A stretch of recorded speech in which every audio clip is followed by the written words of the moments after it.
বই পড়ে না? না, এই যে গুলটেকেই দেখুন, 1 থেকে 50 অব্দি মুখস্থ, কিন্তু তারপর বলতে গেলেই হোঁচট খায়। আচ্ছা গুলটে, 51 থেকে বল দেখি।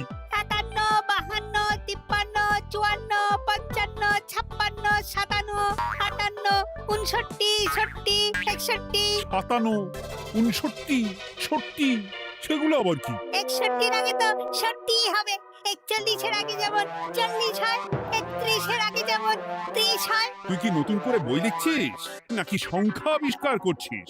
না, বই পড়তে ভালো লাগে না। পণ্ডিত, এদের মা বাবাকে দেখে বোঝাও, শুধু ঘুরে বেড়ালে চলবে, পড়াশোনা করতে হবে তো। আচ্ছা মহারাজ, আপনি যখন এত করে বলছেন, এবার থেকে আমরা মন দিয়ে পড়াশোনা করব।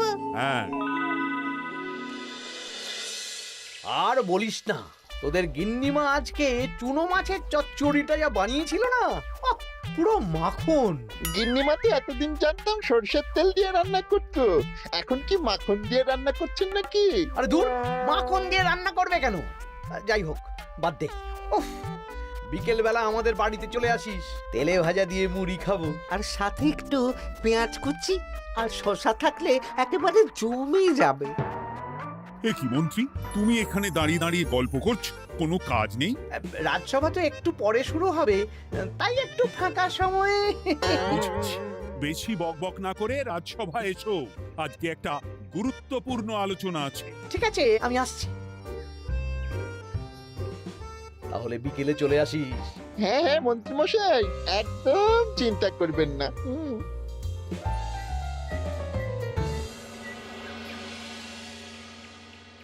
রাজ্যটা তো রসাতলে চলে যাচ্ছে, বাচ্চারা পড়াশোনা করছে না, বড়রা গল্প গুজব করে আড্ডা দিয়ে কাটাচ্ছে। কি করা যায় কিছুই তো বোঝা যাচ্ছে না। কে গল্প গুজব করে আড্ডা দিচ্ছে মহারাজ? কে আবার? আমাদের মন্ত্রী। আমি নিজের চোখে একটু আগেই দেখলাম, বটা ঘটার সাথে সকাল সকাল গল্প জুড়েছে। তাহলে এটা বোঝা যাচ্ছে যে মন্ত্রী মশাইয়ের তেমন কাজ নেই, আর কাজ যখন নেই তখন মন্ত্রী মশাইকে রাজসভায় রাখারও দরকার নেই। হ্যাঁ মহারাজ, গোপাল এটা ঠিক কথা বলেছে। মন্ত্রী মশাই তো কাজের মধ্যে দুটো জিনিসই করেন, অকাজ আর কুকাজ। একদম বাজে কথা বলবে না। গোপালের কথা শুনে এখন আমার নিন্দা শুরু করেছো, তাই না? এই থামো থামো থামো থামো, আমাদের রাজ্যের উন্নতির জন্য একটা সমাধান করা দরকার। এই সময় নষ্ট করা বন্ধ করতে হবে। তাহলে মহারাজ, সবাইকে ফাঁকা সময়ে বই পড়তে হবে, পড়াশোনার মধ্যে থাকতে হবে, কারণ জানার কোনো শেষ নেই। তাহলে কি করা যায় বলো তো গোপাল? আমাদের রাজবাড়ির যে গ্রন্থাগার আছে সেটা তো বহু বছর ধরেই বন্ধ, ওটা খোলার ব্যবস্থা করুন মহারাজ। হ্যাঁ মন্ত্রী, তুমি নিজ দায়িত্বে গ্রন্থাগার খোলার ব্যবস্থা করো। অনেক দিন ধরে ধুলো ময়লা জমে আছে, সব পরিষ্কার করবে, আর পরিষ্কার হয়ে গেলে তোমরা সবাই গ্রন্থাগার থেকে বই নিয়ে পড়বে। বেশ। মন্ত্রী মশাই ভালো ভাষার ফেঁসেছেন। হ্যাঁ, জীবনটা তো শুয়ে বসে গুলতানি দিয়ে কাটিয়ে দিচ্ছেন, না হয় একটু কাজ করবেন আর কি। আর হবে না গল্প গুজব, হবে না ঠাট্টা হাসি। গ্রন্থাগার সাফ করতে গিয়ে মন্ত্রীর হবে হাঁচি কাশি। কথাটা বেশ ভালো বলেছে বিজ্ঞানী। ওনার দুটো কাজ, অকাজ আর কুকাজ। সে তো তুমি প্রসঙ্গ আনলে তাই। বেটারা আমাকে নিয়ে রসিকতা করছে। এই গোপালের বড্ড বার বেড়েছে, এমন চাল চালবো যে কেঁদে কুল পাবে না।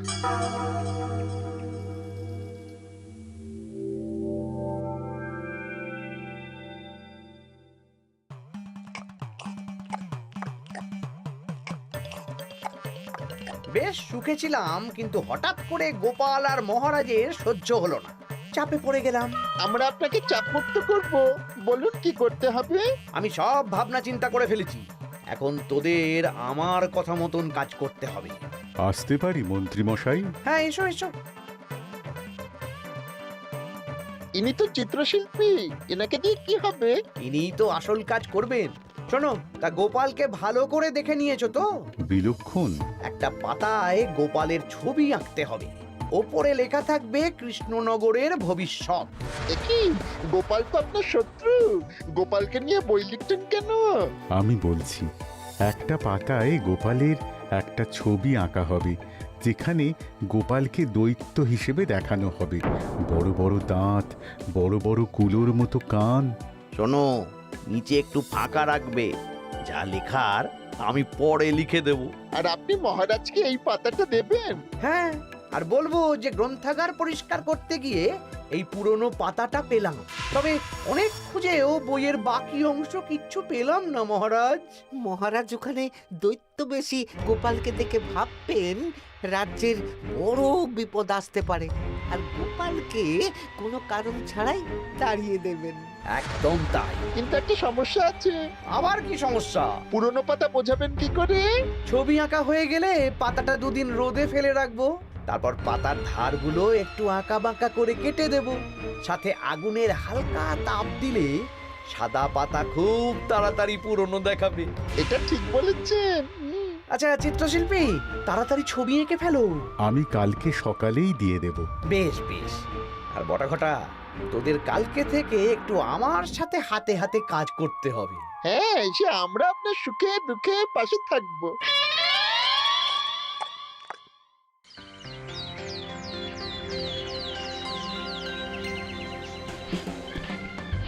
ওপরের তাকগুলো পরিষ্কার কর, ওপরের বইগুলো বড্ড ময়লা। কি মন্ত্রী, কাজ হচ্ছে?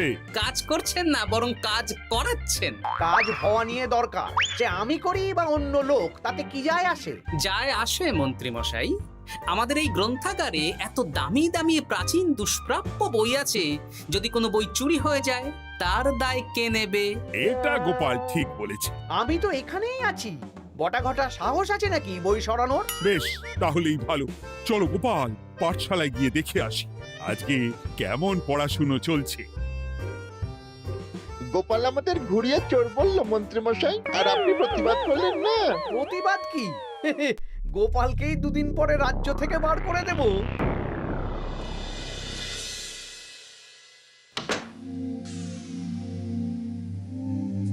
মন্ত্রীমশাই, ছবি আঁকা হয়ে গেছে। কই দেখি দেখি দেখি। সাব্বাস, এই তো চাই। এই ছবি দেখে মহারাজ চমকে যাবে। এবার পাতা পুরনো করার কাজটা করে ফেললেই কেল্লা ফতে।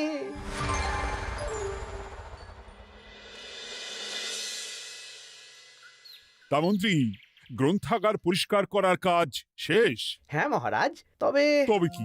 একটা পুরনো বইয়ের পাতা পেলাম। কি?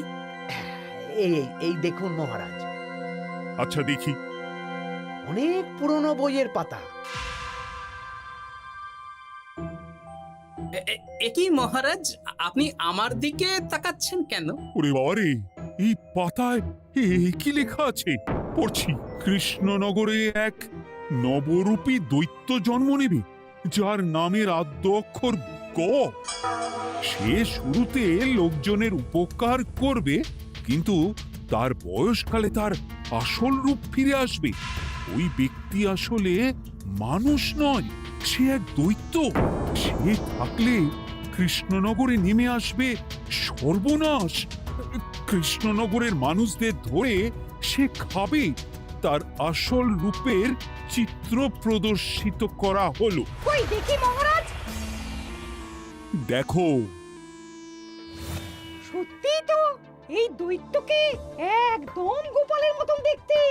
মহারাজ, আমার মনে হয় যে গোপালকে এই রাজ্যে ঠাঁই দেওয়া একদম ঠিক হবে না। কোন দিন গোপাল মানুষ থেকে দৈত্য হয়ে আমাদের খেয়ে নেবে বলা তো যায় না। উল্টো পাল্টা কথা বলবেন না মন্ত্রী মশাই। ওই দেখুন মহারাজ, গোপাল কেমন রেগে উঠছে। এক্ষুনি দাঁত বেরোলে কিন্তু হিতে বিপরীত হয়ে যাবে। আরে কিসের হিতে বিপরীত? কই দেখি। দেখো দেখো, এ তো কোনো দুষ্প্রাপ্য বইয়ের পাতা, তাই মিথ্যে কথা লেখার সম্ভাবনা কম। বিশ্বাস করুন মহারাজ, আমি দৈত্য নই, আমাকে ফাঁসানো হচ্ছে। গোপালকে দূর করুন মহারাজ। কোনো অঘটন ঘটে গেলে কিন্তু আমাকে বলতে পারবেন না যে আমি আগে থেকে সাবধান করিনি। হ্যাঁ গোপাল, তুমি আর এই রাজ্যে থেকো না, আজ রাত্রেই চলে যাও। আমি জানি তো মানুষ অবস্থায় অনেক উপকার করেছো বা করছো, কিন্তু দৈত্য হয়ে উঠলে তখন রাজ্যের মানুষকে কি জবাবদিহি করব বলো? বিশ্বাস করুন মহারাজ, আমি মানুষ। চুপ! এই কে আছো? গোপালকে ঘাট ধাক্কা দিয়ে বের করে দাও।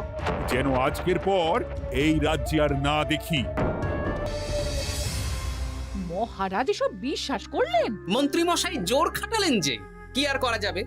এখন যতদিন না কোনো উপায় হচ্ছে এই রাজ্যের বাইরেই থাকতে হবে। তবে তবে কি? একটা সন্দেহ হচ্ছে বুঝলে। আগের বছর যখন বেতন বেড়েছিল রাজসভা থেকে একটা চিঠি দিয়েছে, সেটা আছে? হ্যাঁ, আছে তো। দাও তো, যাওয়ার পথে একটু বিজ্ঞানীর বাড়িতে যাব বুঝলে।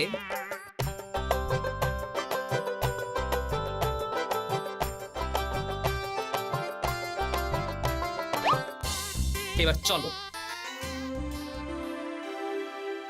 আমিও বুঝতে পারছি গোপাল, এটা গভীর ষড়যন্ত্র। শোনো, তুমি একটা কাজ করো। ওই পাতার লেখাটা দেখে আমার মনে হলো হাতের লেখাটা খুব চেনা চেনা। তুমি একবার এই চিঠিটার সাথে মিলিয়ে দেখো তো। মন্ত্রী মশাইয়ের হাতে লেখা চিঠি।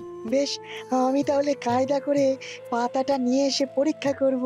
তা কোথায় থাকবে এখন? কদিন ওই শ্বশুর বাড়ি, আর আমি তোমার সাথে দেখা করার জন্য রোজ রাতে আসবো। বেশ।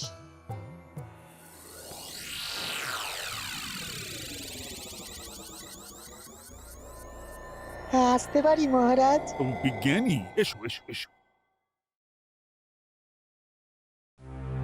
বলছি মহারাজ, পাতাটা চাই, আজকে রাতের জন্য দেবেন? হ্যাঁ, নিয়ে যাও নিয়ে যাও। ওই পাতা দেখলেই আমার ভয় লাগছে।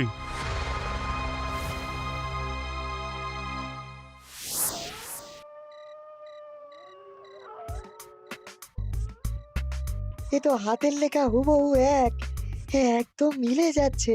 তার মানে এই হাতের লেখা মন্ত্রী মশাইয়ের, আর এই বই রোদে ফেলে রেখে হলুদ করা হয়েছে। আসতে পারি বিজ্ঞানী? এ কি, এ কে তুমি?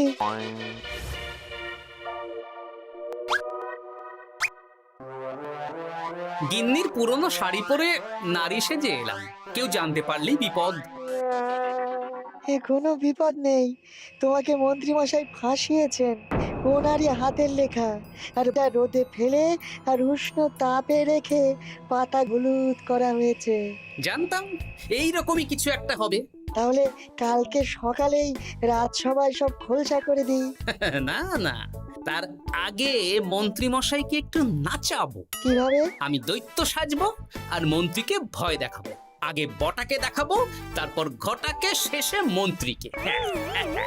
এ ভালো মজা হবে, আমি তোমার পাশে আছি। তাহলে তাহলে এখনই সাজগোজ করে ফেলি বুঝলে।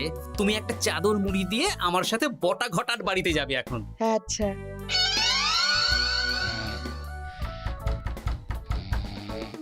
হে, এক ঘটা দেখ না।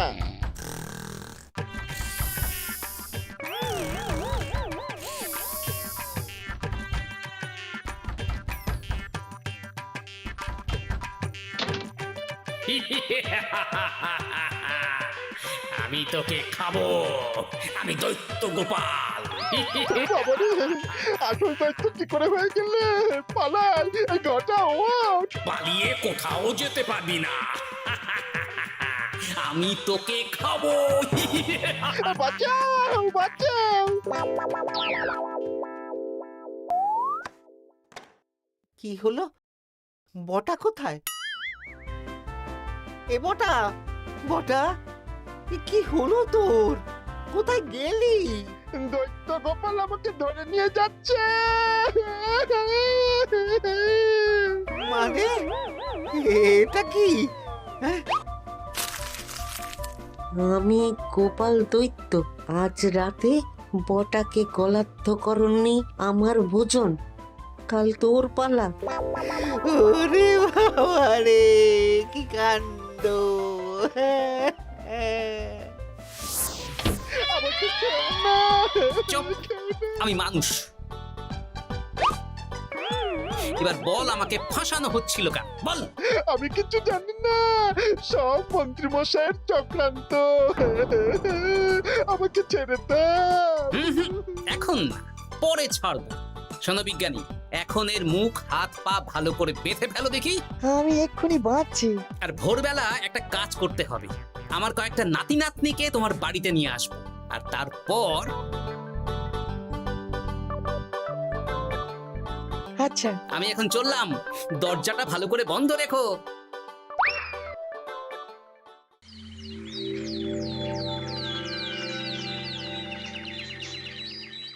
সব উল্টোপাল্টা বলছিস? সত্যি কালকে গোপালের দৈত্য এসেছিল। আরে গোপাল তো রাজ্য ছেড়ে চলে গেছে, আমি কড়া পাহারা বসিয়েছি। গোপাল এই রাজ্যে আর ঢুকতেই পারবে না। কিন্তু ওর দৈত্য এসেছিল। আরে দূর, তুই স্বপ্ন দেখেছিস। সকাল সকাল মাথা খারাপ করাস না ঘটা, কাজ আছে। সত্যি বলছি। চুপ!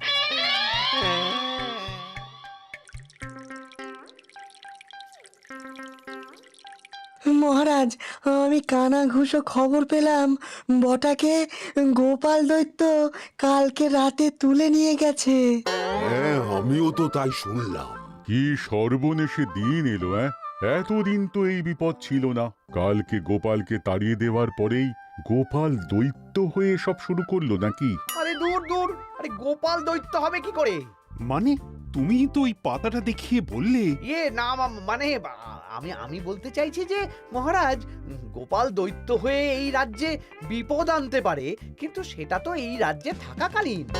এখন তো রাজ্যেই নেই, তাহলে আমি তো এর মাথা মুন্ডু কিছুই বুঝতে পারছি না। সর্বনাশ হয়ে গেছে মহারাজ। কি হলো পুটির বাবা? আজ সকালে গোপাল দাদার মতন দেখতে একটা দৈত্য এসেছিল আমাদের বাড়িতে, আর পুটি ট্যাপা পুচকে তুলে নিয়ে গেছে। এবার আমাদের কি হবে মহারাজ? এ কি সর্বনেশে কাণ্ড রে বাবা! দূর, কি সব বলছো? সত্যি পুটির মা সকাল থেকে কাঁদছে, সকাল থেকে। আজকে ওরা তিনজন পাঠশালাতেও আসেনি। এই সেরেছে। মহারাজ, গোপালকে তাড়ানোর পর থেকে তো দেখছি বিপদ শুরু হলো। এতদিন তো কোনো বিপদ ছিল না। সেনাপতি, তুমি তোমার প্রহরীদের নিয়ে গোপাল দৈত্যকে খুঁজে বের করার চেষ্টা করো। আচ্ছা মহারাজ। আর এই যে মন্ত্রী, বলুন মহারাজ। আজ থেকে রাজ্যের সব দোকান, বাজার, হাট অনির্দিষ্টকালের জন্য বন্ধ থাকবে। সবাই বাড়িতে থাকো, ঢেঁড়া পিটিয়ে দাও।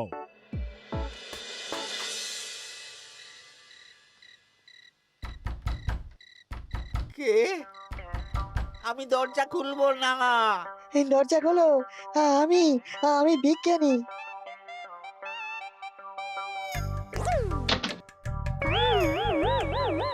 এবার আমি তোকে খাবো। আমাকে ছেড়ে দাও, আমাকে ছেড়ে দাও, ছেড়ে দাও, আমাকে ছেড়ে দাও। ছেড়ে না, ছিঁড়ে খাবো।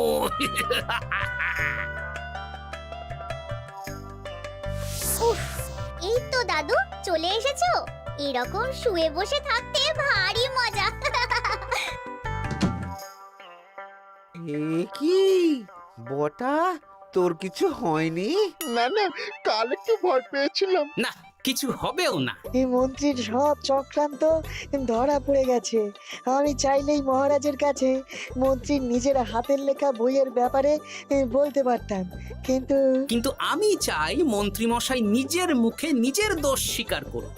আর সেটা করানোর দায়িত্ব তোর হাতে। আমি কি করব? কাল সকালে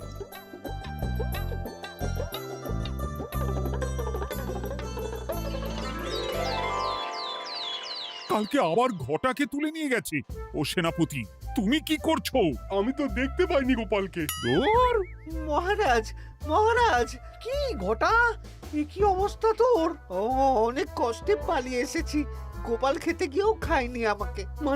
মানে ও বলছে আপনাকে খেতে চায়। গোপাল কি দৈত্য নাকি যে আমাকে খাবে? হ্যাঁ, ভয়ানক দৈত্য। এই তো আমি পাতাটা এনেছি, দেখো তো একবার। হ্যাঁ, এইরকম। ওরে বাবা, কি ভয়ানক! এই গোপালটা কি শুরু করেছে বলতো? গোপাল দৈত্য হবে কি করে? এই ছবির নিচের লেখাটা তো আমার, তুই জানিস না নাকি?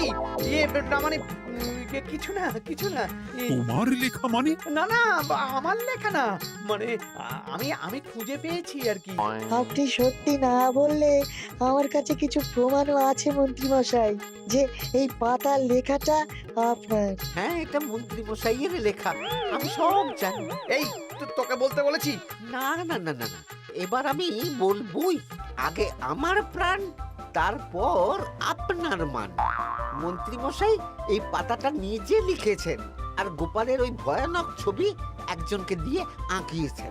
রোদে রেখে ও আগুনে উষ্ণ তাপে পাতাটা হলুদ করেছেন আর ধারগুলো আঁকা বাঁকা করে কেটেছেন যাতে দেখে পুরনো মনে হয়। সব বাজে কথা। কোনো বাজে কথা না। এই দেখুন মহারাজ, মন্ত্রীর হাতের লেখা একটা চিঠি আর বইয়ের লেখা একদম এক।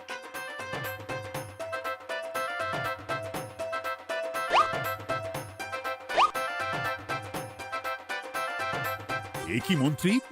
না মানে কিন্তু গোপাল যদি সত্যিই দৈত্য না হয় তাহলে বাচ্চাগুলোকে আর বটাকে কে ধরে নিয়ে গেল? আমিই ধরে নিয়ে গিয়েছিলাম। অনেক সময় সোজা আঙুলে ঘি না উঠলে আঙুল বাঁকাতে হয়, তাই এই ছোট্ট নাটক। সবাই সুস্থই আছে। এবার মন্ত্রীকে আমি মেরে অসুস্থ করে দেব। সুস্থ মানুষকে দৈত্য বানিয়ে দিলে, হ্যাঁ?